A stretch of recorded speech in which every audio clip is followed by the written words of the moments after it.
knock at your door and I'm serving like pizza. I got that ice, Italian Ritz. Bitch, I'm a family man like I'm P. These niggas be shortstops. Derek Jeter, knock a nigga out like I'm Vegeta. Yo, what's good, YouTube? It's your boy Rod. I'm back with another YouTube video for y'all today, man. And listen, man.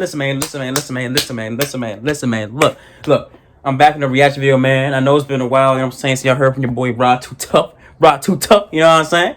But look, man, school been kicking my ass, you know what I'm saying? I got finals coming up, so I'm trying to squeeze these videos in for y'all, you know what I'm saying? I ain't forgot about y'all. I love y'all, you know what I'm saying? I'm trying to squeeze these videos in for y'all, man. And I will do it. Not try, I will. And I am doing it, you know what I'm saying? So yeah, I love y'all. Appreciate all support. Let's keep it going. And yeah, man, keep in mind that I am a student athlete, you know what I'm saying? Track season has came. It just ended, actually. So now I just gotta worry about finishing the semester out strong and pass on my classes, which I'm all right. I got grades on. You know what? I'm not gonna get into details, but I just gotta finish out these finals strong, you know what I'm saying? And finish the semester and start the summer where I'll be hitting y'all with videos every day. But look, I got a reaction video for y'all, man. This one is titled, This Man Died 37 Times. Historical Legends Part 2 by the one and only Mr. Baldwin. So, go show that man some love, man.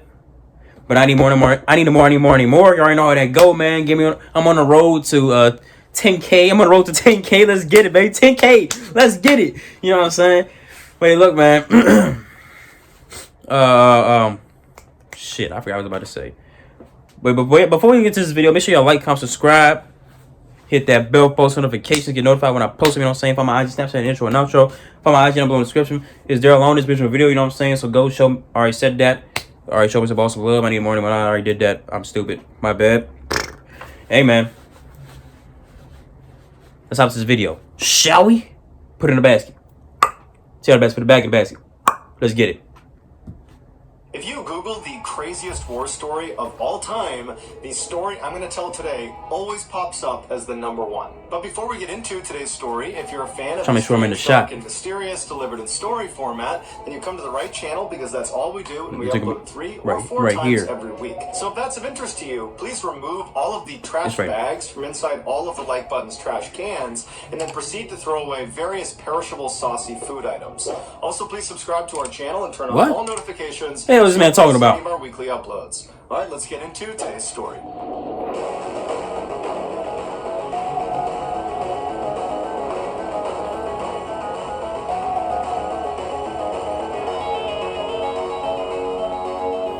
Born in South Texas in 1935, Roy Benavidez was orphaned as a young child and sent to live with his uncle. As a young teen, he had to drop out of school to work in the beet and cotton fields just to help support his family. When he turned 18, he decided he wanted to get away from his hometown and do something bigger with his life, and so he enlisted in the Army, and shortly after that, he went to airborne school and then was assigned to the very famous 82nd Airborne Division. In October of 1964, Roy was a part of the first 125,000 Americans sent to Vietnam. While on a classified operation that required Roy to dress up as an enemy combatant, he stepped on a landmine in the middle of the jungle and nobody else was with him, so he's totally stranded. But fortunately, a squad of U.S. Marines came upon him, but from what he was wearing, they assumed he was an enemy soldier, and so they almost walked past him, but someone thought to just flip him over and see who he was, and they discovered he was American, and he had American dog tags on. And so he was evacuated from Vietnam and sent to an American hospital, and there, a doctor would tell him that he had a serious spinal injury and that it was unlikely he would ever walk again. And Roy's first reaction was, please don't discharge me from the Army. Because for Roy, the Army was his life. It was all he had. He was incredibly proud of it. And he desperately wanted to go back to Vietnam. And so he pleaded with the doctors and the nurses, please let me have some time to try to regain my strength in my legs so that I don't get medically discharged.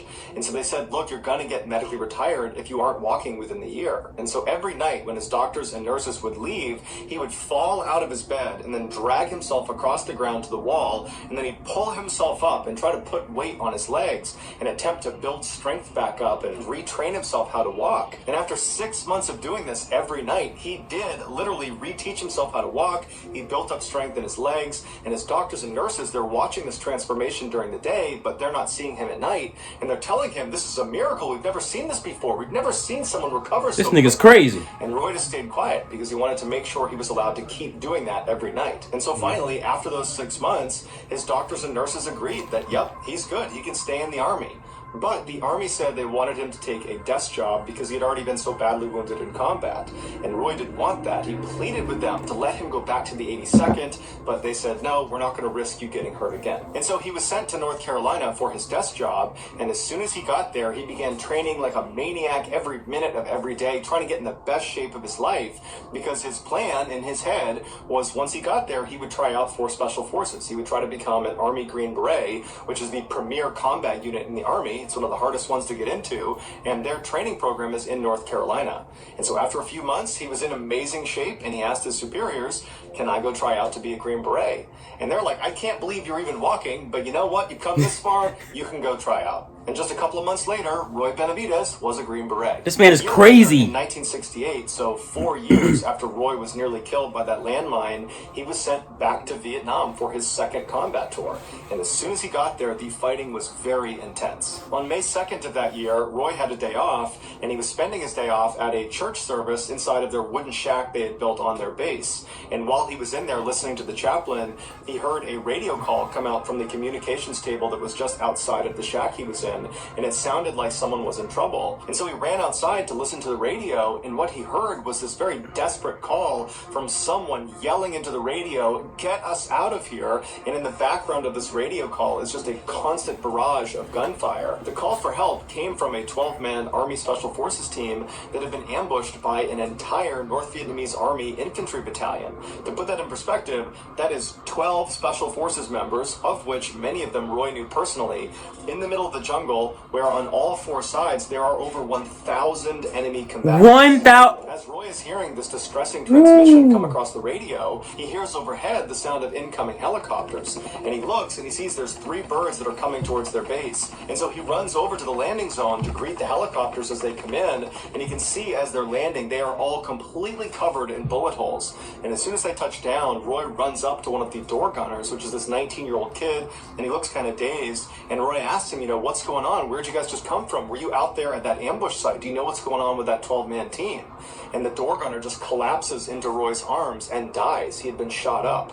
These 3 helicopters had attempted previously to fly into the jungle and save that 12-man team, but they had been shot off and had been unsuccessful. Roy helped get the dead door gunner out of the helo, and then he turned to the pilot of this helo where the door gunner was, and he asked him, are you going to go back out there and try to save those guys? And the pilot was obviously so distraught about the death of his door gunner, and also the fact that there are 12 men out there that they could not rescue, that he's chomping at the bit. He wants to go back out there. And Roy immediately volunteers, hops in the helo, and they head out to go rescue this 12-man team. So not only are there only 2 of them, but Roy was so eager to volunteer himself, he forgot his gun. So all he had on him was his knife and some medical supplies. But nonetheless, the pilot just keeps flying towards the ambush site, which was in Cambodia. There was this really dense stretch of jungle, and as they got closer and closer, gunfire started coming out of the jungle towards the helicopter. And so the pilot had to do this kind of constant zigzagging just to avoid getting shot down. And so as they're zigzagging, they notice there's some smoke coming out of the jungle, and it was very clear that this 12-man team is trying to signal to the helo, here we are, come get us, because they can hear the helicopters coming in. And so the pilot tried to fly down and get as close as he could, but anytime he got even marginally close to this team, the rate of fire would pick up so dramatically that the helo was just about to get shot down. And so the pilot began to turn away, and he told Roy, we can't get any closer, we're going to have to get more people in here. And Roy just tells him, no, get as low as you can, and I will jump out into the jungle. And the pilot turns to him, and he's like, you can't do that, you're going to get killed. And Roy somehow convinces this pilot that he alone, without a gun, is totally competent. Just put me down in that jungle, and everything's going to be just fine. And so the pilot said, okay, and he lowered right over the canopy of this jungle, about 100 yards away from where this 12-man team is trapped. And without any hesitation, Roy just leaps off the helicopter into the jungle. Now, you got to understand that where he was jumping was where the enemy was. He was literally jumping, no parachute, no gun, no anything, just crashing through the canopy onto the jungle floor, where he'll definitely be surrounded by enemy combatants. This man is fucking crazy. Through the canopy, he smashes onto the ground, he pops up and just starts running through the jungle with enemies on either side of him towards the 12-man down team. And the enemy was so surprised to just see this American running through the middle of the jungle by himself with no weapon that they hesitated for a minute and they didn't open fire on him. But when they did open fire, Roy got shot in the face, in the back of the head, in the leg. They threw a grenade that detonated in his back and sent trash shrapnel into him. Are you kidding me? None of it stopped Roy. He just kept on running until he made it to this down to 12-man team. And when he got to them, they were in terrible shape. They were doing their best to stay behind some trees, but rounds were coming in from all directions, and 4 of them were already dead, and the others that were still alive were critically wounded. In fact, one of the most able-bodied of the surviving 12 had been shot in the head and was missing an eye and could barely see out of the other one. And so he's fighting to stay conscious, and he's generally trying to shoot in one direction. Bad. But I mean, that's their best guide at this point, to give you a state of how they were doing.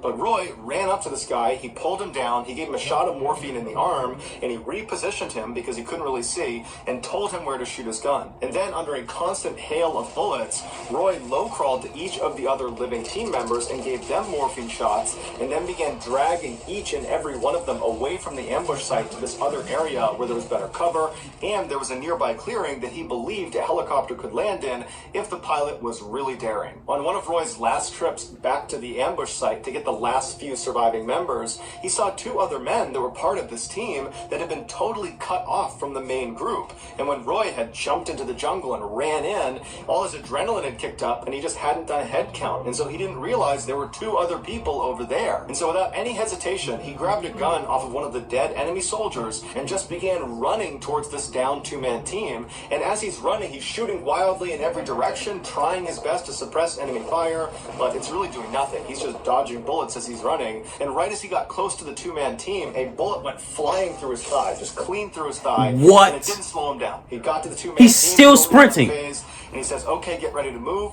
He stands back up and he starts shooting again in both directions and tells them to crawl back to the main unit. And so he stands up and continues to shoot in both directions until these 2 men get back over to the main group. Once they were safely with the group, Roy again ran the gauntlet with this huge gaping hole in his thigh all the way back to the main group. And so now that Roy had a full head count of all of the living members of the downed 12-man team, and he had moved them all to this slightly safer area relatively with better cover and concealment, he threw a smoke grenade into the nearby clearing he had found in hopes that the helo pilot overhead would see the smoke and be willing to come down and land. The pilot that had dropped off Roy had not actually left the area. He had moved away from all the fighting, but he was loitering in case something like this happened. And so he saw the smoke, and without any hesitation, he flew right over, taking rounds the whole time, pinging off the side of his helicopter, and he touched down right in this tiny little clearing. And so as these semi-able-bodied surviving members of this unit began making their way over to the helicopter, Roy began running around a little ways off from the helicopter, picking up rifles off of the dead enemy and shooting back at the enemy, dropping that gun, running over, picking up another one, engaging the enemy over and over again, doing everything he can to try to protect the extract of his men behind him. And once Roy turned around and saw most of the men had made it onto the helicopter, Roy believed it was his chance now to run out and try to collect some of their dead teammates. Are you kidding me? Oh my, bruh. Right into enemy fire. He's got 2 guns in his hands, and he's running. He's trying to engage the enemy as he's going, and then he comes across the first of his dead teammates, and it happens to be one of his very best friends, a man named Leroy Wright. And so he grabs Leroy and begins trying to haul him back towards the chopper, and as he's moving, Roy gets shot again, this time through his stomach. So he tries to keep himself on his feet, and as he's doing that, a grenade detonates behind him, sending more shrapnel into his body, knocking him unconscious. How is he still alive? He started looking around, and he could see in the tree line dozens of enemy soldiers running towards him. And so he knew if he tried to bring Leroy back to the chopper, that was a suicide mission. And so he had to leave his friend behind. He jumped up, and with all of these enemy combatants just constantly engaging him, he ran all the way back, zigging and zagging back to the main group. And when he got there, expecting to see the helicopter, he found the helicopter had actually crashed onto the ground and was on fire. It had been shot down while he was unconscious. And so he ran over to the flaming shell of this helicopter, and he saw the pilot had been killed, but some of the men that had climbed on, the men that he had just rescued, they had survived the crash and subsequent explosion. And so Roy just leaps into the burning vehicle and starts throwing these survivors out. And then he leapt back out, he picked up a gun, continued to engage the enemy, and then began picking up these wounded men and dragging them even farther away to another area that was safely away from this crash site, because he knew if he didn't get all these people away from the crash site, pretty soon mortars are going to come raining down down on this area because their enemy is going to want to kill any of the people that are going to try to rescue the people that were on the helicopter. And so Roy finally gets all of the survivors over to this new area, and he's looking around, and he can see there are still hundreds of enemy fighters that are not that far away from them, just constantly engaging them. And Roy's doing his best to grab guns off the ground and shoot the enemy, but there's just too many of them. And he's looking around at his team, and everybody's on the brink of death, and so is Roy. He's just functioning on adrenaline at this point, and he thinks to himself, the only way we can get out of this is if we call in what's called a danger close airstrike. So what you need to understand about how airstrikes work in a combat zone is there's someone called a controller that is on the ground directing the aircraft overhead. They're the ones effectively telling the plane where to shoot. And so a danger close airstrike is when the controller tells the aircraft overhead, I want you to drop a bomb right here, giving them the grid coordinates, but where they're telling them to drop is basically in the same position where the controller is. And you'd only do it if you're being overrun. It's a way to ensure Makes your sense. enemy gets taken out, even if that means taking yourself out. Now, the goal of the controller is not to drop the bomb on themselves or their team. The goal of the controller is to get that airstrike as close as you can to your position without killing you. And so Roy, who's physically wrecked, he's getting shot at, he's got bullet holes all over him, it's totally chaotic. He pulls out his map, he calmly finds his grid coordinates, he calls it into the aircraft overhead, and he calls in a beautiful precision napalm strike that does not affect his team at all. He calls in multiple gun runs. None of them affect his team, despite them all being considered danger close airstrikes. And so Roy just continuously called in attack run after attack run, taking out enemy combatants all around them, completely suppressing the fire. But at some point, the aircraft overhead ran out of fuel and had to leave. And at that point, the surviving enemy combatants, which still numbered in the hundreds, they popped their heads up and they unleashed a hellacious volley of fire in which Roy again got shot clean through the leg. And so now Roy's looking around and he's realizing they're pretty much out of options. They don't have aircraft overhead. Roy's basically out of ammunition, and there's no dead guys' guns around for him to grab. All of his team members are basically on the brink of death. And so Roy's thinking to himself, any minute now we're going to get overrun. And so he crawls to each of his surviving teammates and he gives them one last shot of morphine to at least make their death painless. And then at the 11th hour, another helo comes blazing into the jungle and opens fire on the enemy, pushing them back. Roy is immediately invigorated and motivated because now he sees an opportunity to potentially survive this. And so once again, he grabs his teammates and begins schlepping them over to the helicopter. And after he believed he got the last of them on board, he turned and saw two of his teammates had fallen down farther back in the jungle, and the enemy was closing in on them. Oh my and God. So Roy, like always, without any hesitation, just starts running towards full them. sprint. And as he's just about to reach them, an enemy soldier that had apparently run out of ammunition leapt out of the jungle and smashed Roy on the side of the head with their rifle butt, fracturing his skull. So Roy falls to the ground, and the soldier jumps on top of him and smashes his face, breaking his jaw. And then the soldier turns his rifle around. There's a bayonet on the front side, and he begins impaling Roy over and over again. And Roy, like out of a movie, grabbed the rifle, pulled it out of himself, threw the soldier on the ground, jumped up, got on top of him, drew his Bowie knife, and proceeded to kill this soldier. What? He was done with that. He ran over to the two down men. He grabbed one of them with his left hand. He picked up a rifle with the other, and as he's dragging this guy back to the chopper, he shoots and kills two more enemy combatants. So he finally gets this guy back to the chopper. He alive? Gets the last guy, throws him back in the helicopter, and then finally, Roy is the very last living American to hop in the helicopter, and the helicopter takes off. On the helo ride back, Roy was in very rough shape and had to literally hold his insides inside of his stomach. And so when they finally landed back at base and Roy was hauled off of this helicopter, he wasn't moving, and the doctors and nurses didn't really even know where to start with him. He had so many injuries. He had 37 significant holes in his body from gunshot wounds, from bayonet wounds, from shrapnel, and so they started trying to treat him, but there was no heartbeat, no pulse, and so they declared him dead. Roy's body was moved into a body bag, and as the doctor was zipping it up again, Roy spit in his face because Roy had no other way to communicate. His jaw was so badly broken from that rifle butt, he couldn't move his jaw, and his eyes were sealed shut from all the blood on his face that had dried, and so his only way to communicate was to spit. And so unbelievably, Roy was still alive. And so they took him out of the body bag and they shipped him to Japan for intensive surgery, and then he was transferred to Texas where he spent a year rehabbing from his severe injuries. Roy was immediately given the Distinguished Service Cross and was put in for the Congressional Medal of Honor, which is the U.S. military's highest award for valor. But the paperwork took a really long time, and so Roy was not actually given the Congressional Medal of Honor until 1981. Of the 12 men that were trapped in that jungle, 8 would survive, all thanks to Roy Benavidez. Thank you. This man is insane. Insane. Ain't no way he should have been alive. But I'm glad he is, though. People call me a hero. You are. I appreciate the title. But the real heroes are the ones that gave their life for this country. Roy passed away in 1998 as a result of complications from diabetes. He was 63 years old. So that's going to do it, guys. If you found the secret in today's episode, let us know in the comments what it is and where you found it. That video. Timestamp. And if you're the first to do that, we'll...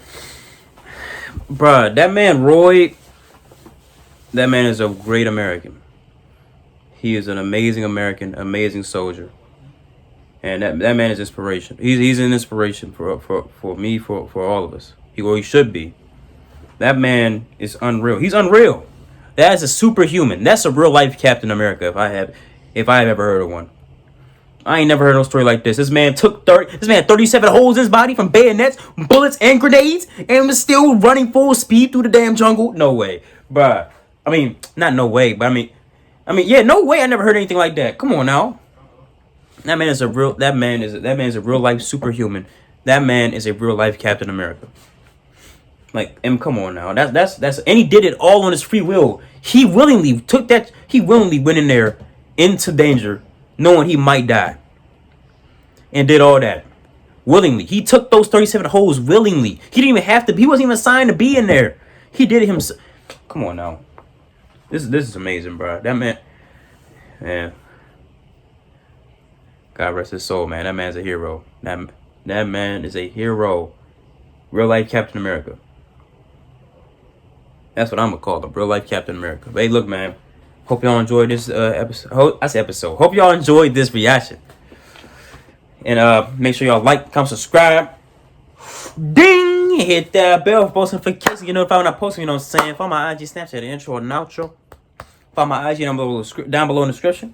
It's there along this video, you know what I'm saying? So go show Mr. Ballin some love. Hey, look, man. I need more. You already know how I'm rocking, man. I'm on the road to 10K. Help me get there, please. Help me, please. And hey, man. Also, show my Twitch support as well. Show my Twitch some support as well. It's in the description. Get Duffy in the game, and they call me John Sticks, John Wicked Gaming. And hey, man, I am.